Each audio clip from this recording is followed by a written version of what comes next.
Olá, povo de Deus, quarta-feira da 22ª semana do Tempo Comum, 1º de setembro de 2021. A nossa reflexão de hoje é a partir de Colossenses 1, de 1 a 8 e Lucas 4, 38 e 44.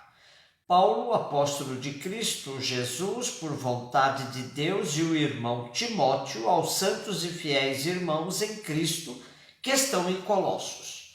Graça e paz da parte de Deus, nosso Pai. Damos graças a Deus, Pai de nosso Senhor Jesus Cristo, sempre rezando por vós, pois ouvimos acerca de vossa fé em Cristo Jesus e do amor que mostrais para com todos os santos, animados pela esperança na posse do céu. Disso já ouviste falar no Evangelho, cuja palavra de verdade chegou até vós. E como no mundo inteiro, assim também entre vós ela está produzindo frutos e se desenvolve desde o dia em que ouvistes a graça divina e conhecestes verdadeiramente. Assim aprendestes de Epáfras, nosso estimado companheiro, que é junto de vós um autêntico mensageiro de Cristo. Foi ele quem nos deu notícia sobre o amor que o Espírito suscitou em vós. A 200 quilômetros de Éfeso, Colossos era uma cidade da região da Frígia. Pertencia à província romana da Ásia desde 129 a.C. A Frígia não era desconhecida de Paulo, mas não foi ele que fundou a comunidade dos Colossenses. Ele não visitou as igrejas de Colossas e de Laodiceia e escreveu a epístola para apoiar Epáfras, um de seus colaboradores. Ou foi o mesmo Epáfras que escreveu a cartinha? Foi Epáfras que pregou aos colossenses. Servindo-se de sua autoridade apostólica, Paulo quer fazer com que seja reconhecida a plena autoridade evangélica de seu colaborador. Fundador da igreja dos colossenses, Epáfras informa Paulo das dificuldades que encontra em seu ministério. E há realmente quem afirme que Epáfras é o verdadeiro autor da carta aos Colossenses, que a redigiu seguindo indicações de Paulo.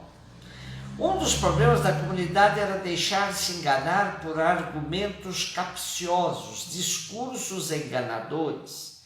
Estes, deixando de lado a realidade que vem de Cristo, colocavam em seu lugar as plenitudes que vinham da filosofia, das tradições humanas, da religião dos elementos do mundo, da devoção e do culto aos anjos.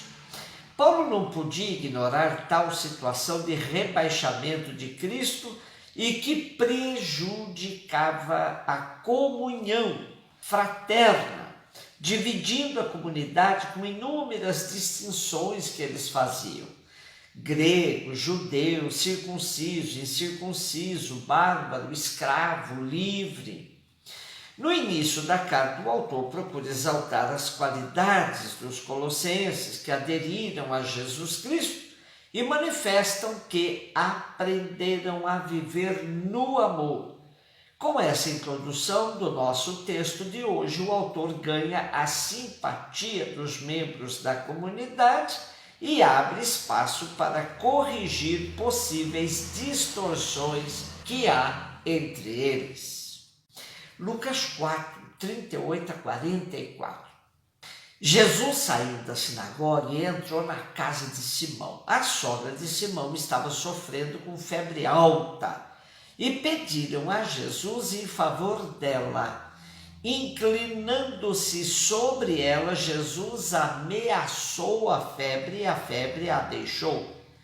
Imediatamente ela se levantou e começou a servi-los. Ao pôr do sol, todos os que tinham doentes atingidos por diversos males, os levaram a Jesus. Jesus colocava as mãos em cada um deles e os curava. De muitas pessoas também saíram demônios gritando: Tu és o Filho de Deus. E Jesus os ameaçava e não os deixava falar, porque sabiam que ele era o Messias. Ao raiar do dia, Jesus saiu e foi para um lugar deserto. As multidões o procuravam e, indo até ele, tentavam impedi-lo que os deixasse. Mas Jesus disse: Eu devo anunciar a boa nova do reino de Deus também às outras cidades, porque para isso é que eu fui enviado. E pregava nas sinagogas da Judéia.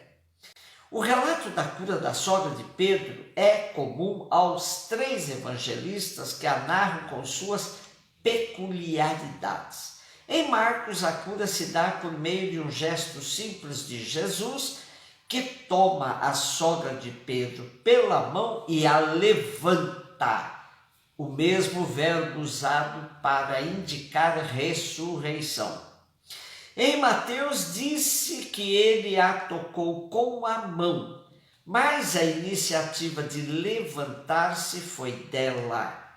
E agora em Lucas, no nosso trecho de hoje, Jesus se inclinou sobre ela e com autoridade mandou que a febre a deixasse.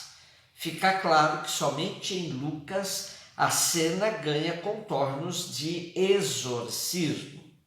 E a questão de se pôr a serviço logo que curada é comum aos 3. Isso indica: Jesus cura a pessoa para ela se pôr a serviço dos demais, dos irmãos. Depois temos a cena de inúmeras curas e alguns exorcismos, onde novamente os discípulos reconhecem Jesus como Messias, dizendo que ele é o Filho de Deus. Jesus os manda calar porque não queria que sua fama continuasse se espalhando. Depois disso, Jesus se retira para um lugar deserto. Aqui Lucas não menciona que Jesus foi orar, mas era comum esse retirar-se de Jesus para entrar em sintonia com o Pai. As multidões, porém, nada entendiam e queriam apenas que Jesus não os abandonasse.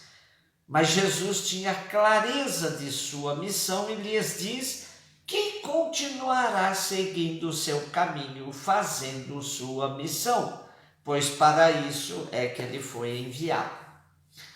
Aqui é interessante observar que a atitude de Jesus é diametralmente oposta dos charlatães que vivem apregoando seus poderes de cura.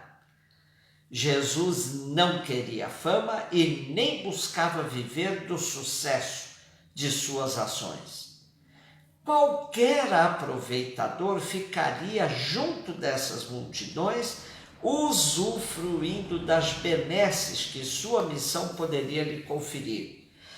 Jesus sabe que sua missão não é restrita e nem exclusiva de um só povo.